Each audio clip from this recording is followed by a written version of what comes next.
उत्तर प्रदेश के बुजुर्गों की सर्दी की डरावनी कहानी। उत्तर प्रदेश के एक छोटे से गांव में हर साल सर्दी का मौसम आता था और उस मौसम की रातें अक्सर गहरी सन्नाटों में डूब जाती थीं। गांव के बुजुर्गों के लिए ये एक समय होता था जब वे अपनी पुरानी यादों को ताजा करते थे और नए पीढ़ी को अपने अनुभवों की कहानियां सुनाते थे। परंतु एक सर्दी की रात उस गांव में कुछ ऐसा हुआ जिससे गांव के बुजुर्ग भी खौफजदा हो गए थे। वो रात बहुत ही सर्द थी। ठंडी हवाएं पेड़ पौधों की शाखाओं से टकराकर एक अजीब सी आवाज पैदा कर रही थीं। गांव में चार बुजुर्ग रामदीन, भोलू, अवधनाथ और नारायण एक पुराने हवेलीनुमा घर में बैठकर चाय पी रहे थे। घर की छत से बाहर बर्फ की हल्की परत बिछी हुई थी और हवा में गहरी ठंडक थी। सभी बुजुर्ग एक दूसरे से अपनी पुरानी यादें बांट रहे थे, लेकिन इस बार उनकी बातों में एक खौफनाक ताजगी थी। तुम सब जानते हो, ये सर्द रातें हमेशा कुछ न कुछ लेकर आती हैं, रामदीन दादा ने धीरे से कहा। उनका चेहरा अंधेरे में थोड़ा सा धुंधला नजर आ रहा था। क्या कहना चाहते हो रामदीन दादा? भोलू ने चाय का कप रखते हुए पूछा। उसकी आवाज में उत्सुकता और हल्का डर था। वो जो पुराना महल है ना गांव के बाहर, रामदीन ने अपनी आंखें घुमाते हुए कहा, वहां कभी कुछ गड़बड़ जरूर हुआ था। हाँ, महल, अवधनाथ दादा ने कहा। वो भी एक पुरानी कहानी है जो आज तक लोगों के दिलों में बसी हुई है। नारायण दादा, जो हमेशा शांत रहते थे, आज कुछ ज्यादा ही गंभीर नजर आ रहे थे। तुम सब जानते हो कि उस महल में क्या हुआ था? उन्होंने पूछा और उनकी आवाज में एक खौफ था जो किसी को भी चौंका सकता था। वो महल, क्या हुआ था उस महल में? भोलू ने पूछा। उसकी आवाज में जिज्ञासा थी, लेकिन साथ ही एक डर भी था, जैसे वो सच जानने से डरता हो। रामदीन दादा ने चाय की चुस्की ली और धीमे से बोले, ये कहानी कोई नई नहीं है। गांव में हर किसी ने इसे सुना है, लेकिन बहुत कम लोग हैं जो उस महल के अंदर गए हैं। मैं और नारायण दादा तो कभी वहां नहीं गए, लेकिन बाकी दो ने, अवधनाथ और भोलू ने, उस महल का मुंह देखा है। हमने देखा था, अवधनाथ दादा ने सिर झुकाते हुए कहा। लेकिन जो कुछ भी वहां हुआ था वो आज भी हमारी यादों में ताजा है। उनका स्वर थोड़ा कांपता हुआ था, जैसे वो कुछ कष्टदायक बात याद कर रहे हों। क्या हुआ था? नारायण दादा ने पूछा। उसकी आंखों में गहरी चिंता थी। वो महल बहुत पुराना था और उसकी खिड़कियों से एक अजीब सी आवाजें आती थीं। हम सब बच्चों को मना किया जाता था कि वहां न जाएं। कहते थे वहां कोई भूत प्रेत बसा है, अवधनाथ ने बताया। हम लोग, मैं और भोलू, एक दिन तय करके उस महल में गए थे। क्या? रामदीन दादा चौंके। तुम दोनों उस महल में गए थे? हाँ, भोलू ने कहा। हमें यकीन नहीं था कि वहां कुछ था, लेकिन जिस दिन हम अंदर गए सब कुछ बदल गया। महल में हुई अजीब घटनाएं। क्या देखा तुम दोनों ने वहां? नारायण दादा ने पूछा। उनकी आवाज में डर था, लेकिन वो अपनी जिज्ञासा रोक नहीं पाए। वो दिन बहुत अजीब था, भोलू ने शुरू किया। हम दोनों उस महल के आंगन में पहुंचे थे। महल का मुख्य दरवाजा बहुत पुराना और जंग लगा हुआ था, लेकिन जैसे ही हमने उसे खोला, भीतर का दृश्य अजीब था। सन्नाटा छाया हुआ था, हर कमरे में अंधेरा था और हवा में एक गंध सी थी, जैसे सड़ी गली लकड़ी हो। फिर? रामदीन दादा ने पूछा। उनका चेहरा गंभीर था। फिर हम दोनों ने एक कमरे में कदम रखा, जहां अचानक एक दीवार से तेज आवाज आई। हम दोनों कांप उठे, लेकिन हमने सोचा कि ये शायद हवा की वजह से है। लेकिन अगले पल हमने देखा कि एक पुराना बिस्तर खिसक कर हमारे पास आ गया।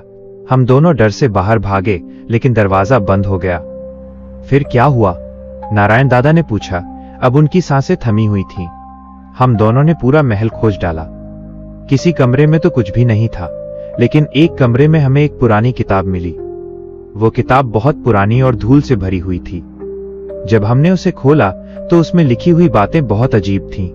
उस किताब में बताया गया था कि इस महल में एक समय एक रानी रहती थी जो एक शापित आत्मा थी, और वही आत्मा अब भी इस महल में बसी हुई थी। क्या? रामदीन दादा चौंक गए। तो तुम दोनों ने वही किताब देखी थी? हाँ, और उस किताब के बाद ही अजीब घटनाएं होने लगीं।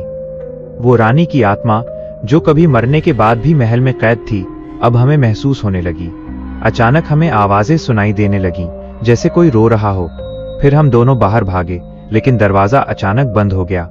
हमें कुछ समझ नहीं आया। महल का रहस्य और डर का अंतिम पल। क्या तुम लोग वहां फिर से गए? नारायण दादा ने पूछा। उनकी आवाज में डर था। नहीं, भोलू ने कहा, लेकिन उस रात के बाद हम दोनों ने कभी उस महल की ओर नहीं देखा।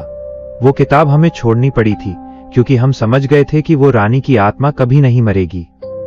रामदीन दादा ने चाय का कप रखा और कहा, तुम लोग जानते हो कि क्या हुआ था, लेकिन मैं तुमसे एक बात कहता हूं। वो रानी सिर्फ आत्मा नहीं थी, वो एक शापित प्राणी थी जो हर रात अपनी आत्मा को ढूंढने महल में आती थी। और जो लोग भी उसकी आत्मा के संपर्क में आए वे या तो गायब हो जाते थे या उन पर एक शाप लग जाता था। फिर? अवधनाथ दादा ने पूछा। क्या शाप था? शाप था ये कि जो भी उस महल में कदम रखेगा वो कभी बाहर नहीं निकलेगा, रामदीन दादा ने कहा। और जो लोग उस शाप को समझने की कोशिश करेंगे वे एक दिन खुद उस आत्मा के पास होंगे। अब तक सब खामोश थे। सर्द हवा और चाय की गंध कमरे में फैल चुकी थी, लेकिन किसी को भी ये समझ नहीं आया कि क्या वो रानी की आत्मा अब भी महल में मौजूद है या फिर वो शाप सिर्फ एक कहानी थी। लेकिन वो रात, वो महल और वो किताब, सभी ने गांव के बुजुर्गों को हमेशा याद दिलाया कि कुछ रहस्यमयी चीजें कभी सुलझ नहीं पाती।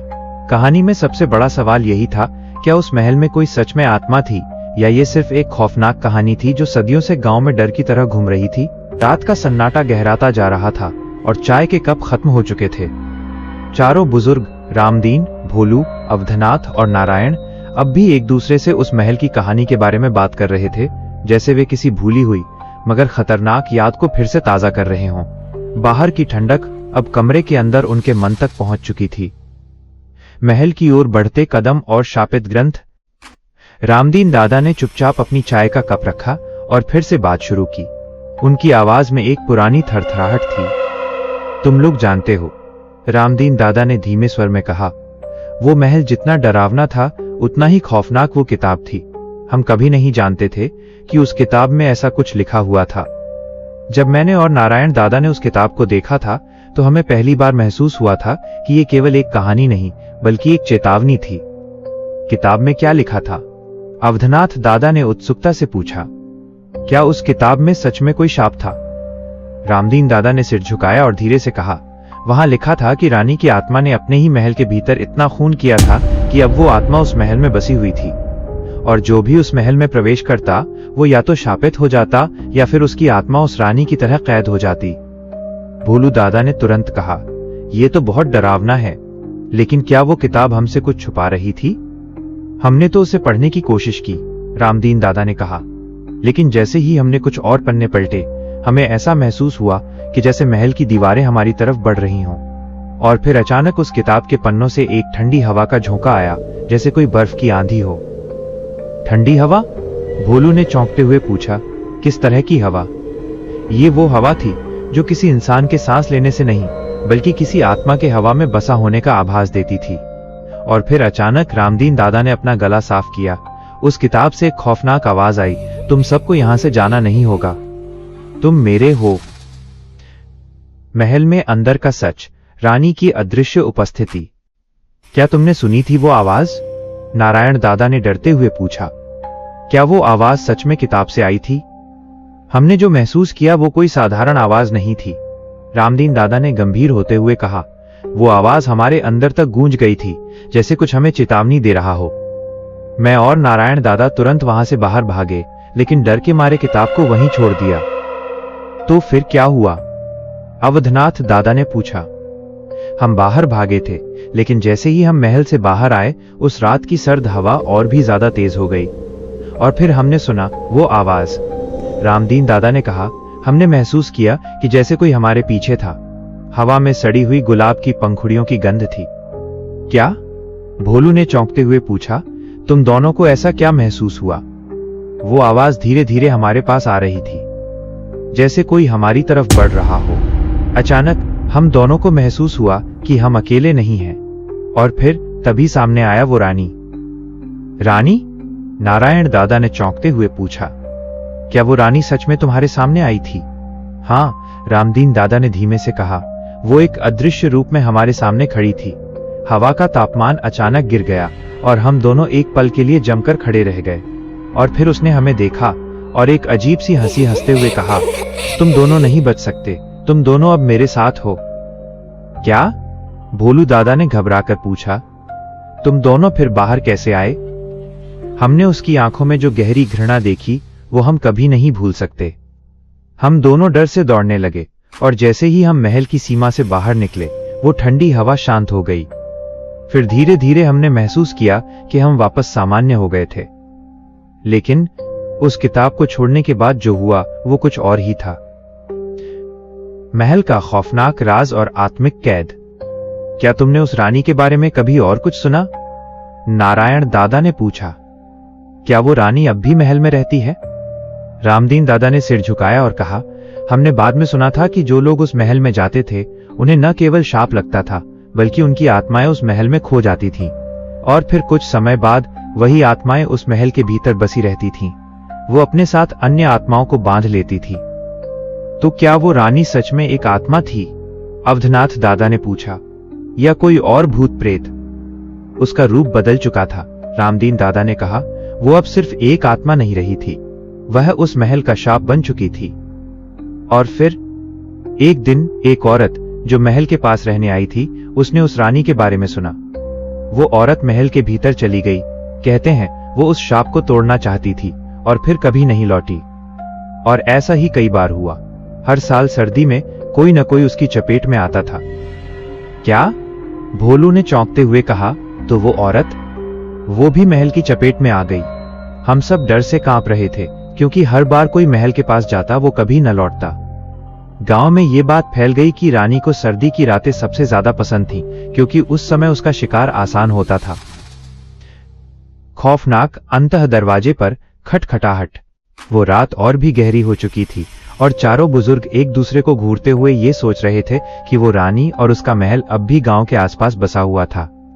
वे अब तक केवल कहानी सुना रहे थे लेकिन अब उन्हें लग रहा था कि वे कहानी के भीतर हैं। तभी अचानक कमरे की लाइटें चली गईं। चारों ने एक दूसरे को देखा और एक अजीब सा सन्नाटा फैल गया। केवल अंगीठी की हल्की लौ जल रही थी। रामदीन दादा ने हल्के से कहा, क्या तुम लोगों ने सुनी वो आवाज? क्या आवाज? अवधनाथ दादा ने डरते हुए पूछा। वो आवाज, रामदीन दादा ने गहरे स्वर में कहा, जो उस महल के अंदर से आई थी। किसी के पायल की आवाज? नहीं। क्या तुम फिर से डराने की कोशिश कर रहे हो?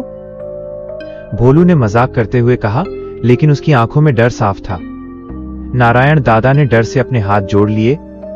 तभी एक और अजीब सी आवाज आई। किसी ने घर के बाहर कदम रखे थे। कदमों की आवाज बहुत धीमी थी लेकिन सर्द रात के सन्नाटे में साफ सुनाई दे रही थी। एक हल्की सी सर्द हवा खिड़की के बंद शीशे से भी अंदर आ रही थी। अचानक दरवाजे पर हल्की सी खटपट हुई, जैसे कोई बाहर खड़ा हो। पहले धीरे फिर जोर से। चारों बुजुर्ग धीरे धीरे खड़े हो गए। बाहर कोई खड़ा था लेकिन कोई दिखाई नहीं दे रहा था सिवाय एक गहरी छाया के जो दरवाजे के नीचे से कमरे में घुस रही थी। कौन है? रामदीन दादा ने डरते हुए पूछा। फिर एक खौफनाक हंसी आई, जैसे टूटे हुए शीशे पर किसी ने धीरे से नाखून रगड़ दिए हों। वो रानी की हंसी थी। वो हंसी इतनी पास थी जैसे वो दरवाजे के दूसरी तरफ नहीं बल्कि उनके कानों के पास खड़ी हो। और फिर दरवाजा धीरे धीरे अंदर की ओर खुलने लगा। कमरे में सिर्फ एक ठंडी मीठी आवाज गूंजी, अब तुम सब मेरे साथ हो। चारों बुजुर्ग एक दूसरे की आंखों में डर और बेचैनी साफ देख रहे थे। कमरे में अजीब सा सन्नाटा था और बाहर की हवा ने उस सन्नाटे को और गहरा कर दिया था। रामदीन दादा की आंखें चुराते हुए उन्होंने धीरे से कहा, तुम लोग जानते हो वो रानी अब भी हमारे आसपास है। हम उसे कभी नहीं देख सकते लेकिन हम उसकी मौजूदगी महसूस कर सकते हैं। क्या? भोलू ने घबराकर पूछा। तुम क्या कह रहे हो दादा? रामदीन दादा ने गहरी सांस ली और फिर कहा, तुम सब जानते हो कि जो लोग उस महल में गए वे कभी नहीं लौटे, लेकिन इसका मतलब ये नहीं है कि वे मरे नहीं। उनकी आत्माएं अब महल में बसी हुई हैं और जो कोई भी उस महल के पास जाएगा वो उनकी गिरफ्त में आ जाएगा। नारायण दादा ने अपनी आवाज में हल्का सा डर लाते हुए कहा, तुमने खुद कहा था कि किताब में लिखा था तुम सब मेरे साथ हो। क्या इसका मतलब यह है कि जो भी उस महल के अंदर जाएगा वो उसकी आत्मा बनकर रह जाएगा? रामदीन दादा चुप रहे और कमरे में एक गहरी चुप सी छा गई। चारों बुजुर्ग धीरे धीरे उठ खड़े हुए। अचानक बाहर की हवा में एक खौफनाक सरसराहट आई, जैसे कोई धीरे धीरे उनके पास आ रहा हो। फिर कमरे का दरवाजा खुद ब खुद बंद हो गया। ये क्या हुआ? अवधनाथ दादा ने घबराते हुए पूछा। यह दरवाजा अचानक क्यों बंद हो गया? वो शब्द उनके मुंह से निकले ही थे कि एक खौफनाक हंसी कमरे में गूंज उठी। वो वही हंसी थी जो उन्होंने उस महल से सुनी थी। चारों बुजुर्ग कांपने लगे। हर किसी के चेहरे पर डर साफ नजर आ रहा था। अचानक कमरे की रोशनी झपकने लगी और फिर एक तेज आवाज आई, तुम सब मेरे साथ हो। रामदीन दादा के चेहरे पर हवाइयां उड़ रही थीं। उन्होंने धीरे से कहा, ये वो आवाज है, वो रानी की आवाज है। फिर अचानक कमरे की दीवारों से अजीब से सिलसिलेवार दरारें पड़ने लगीं। दीवारें टेढ़ी मेढ़ी हो गईं और अचानक उन दरारों से एक सफेद रोशनी निकली। वो रोशनी धीरे धीरे फैलने लगी, जैसे कोई अनजानी शक्ति बाहर की दुनिया से अंदर की दुनिया में घुसने की कोशिश कर रही हो। यह क्या है? नारायण दादा ने कांपते हुए पूछा। ये वो शक्ति है, रामदीन दादा ने धीमे से कहा, जो महल के अंदर बसी हुई थी। वो अब हमारे पास है। तभी कमरे की खिड़की के पास एक धुंधली छाया दिखाई दी। वह छाया धीरे धीरे रूप लेने लगी और कुछ ही क्षणों में वो एक सफेद साड़ी पहने हुए महिला की शक्ल में बदल गई। उसकी आंखों में गहरी घृणा और क्रोध था, जैसे वो उन चारों बुजुर्गों को अपने साथ ले जाना चाहती हो। तुम सब मेरी सजा का हिस्सा हो, वो महिला धीमे धीमे बोली। तुम लोगों ने मेरे महल का अपमान किया, अब तुम सब यहीं रहोगे, हमेशा के लिए। चारों बुजुर्ग डर के मारे एक दूसरे से लिपट गए। उनका दिल तेजी से धड़क रहा था और उनके शरीर ने मानो काम करना बंद कर दिया हो। वे पूरी तरह से फंस चुके थे। अचानक वो महिला महल की तरह घनी धुंध में बदलने लगी और फिर एक खौफनाक शोर ने चारों के कानों में गूंजना शुरू किया। क्या ये सच है? भोलू दादा कांपते हुए बोले। क्या हम सब अब कभी नहीं बच पाएंगे? रामदीन दादा ने धीरे से कहा, हम नहीं बच सकते। ये महल हमें कभी नहीं छोड़ने देगा। फिर वो महिला जो अब पूरी तरह से धुंध में लुप्त हो गई थी, एक बार फिर बोली, अब तुम सब मेरे साथ हो और तुम्हारी आत्माएं इस महल में कैद हो जाएंगी। सभी बुजुर्गों की आंखों में डर था, लेकिन उनके भीतर एक अजीब सा खामोश सवाल भी था। क्या वे कभी बाहर निकल पाएंगे? क्या ये सिर्फ एक सपना था या फिर सच में उन्हें महल की आत्माओं ने पकड़ लिया था? फिर एक झटका सा लगा और कमरे की बत्तियां जल उठीं। चारों बुजुर्गों ने देखा, वे अपने घर में थे, जैसे कोई सब कुछ भूल गया हो। बाहर की सर्दी और हवा अब पूरी तरह से शांत हो चुकी थी। लेकिन अचानक रामदीन दादा के चेहरे पर एक खौफनाक हंसी आ गई। वो हंसी धीरे धीरे बढ़ी, जैसे कोई अनजाना शैतान अंदर से बाहर निकल रहा हो। भोलू और बाकी बुजुर्ग चौंक गए। क्या हुआ? भोलू दादा ने घबराकर पूछा। रामदीन दादा ने हंसी रोकते हुए कहा, कुछ नहीं, सब कुछ ठीक है, हम अब अपने घर में हैं। लेकिन तभी एक हल्की सी खटपट फिर से सुनाई दी। दरवाजे पर हल्के से कदमों की आवाज आई। रामदीन दादा के चेहरे पर फिर से वही खौफनाक हंसी उभरी और उसने धीरे से कहा, हम अब भी वहीं हैं महल में। और फिर दरवाजा खुला और एक सफेद साड़ी पहने महिला का चेहरा सामने आया। वो रानी थी। कहानी का अंत। यह कहानी पाठक को सोचने पर मजबूर करती है कि क्या वे बुजुर्ग बच गए थे या वे अभी भी रानी के शापित भ्रम में फंसे हुए हैं।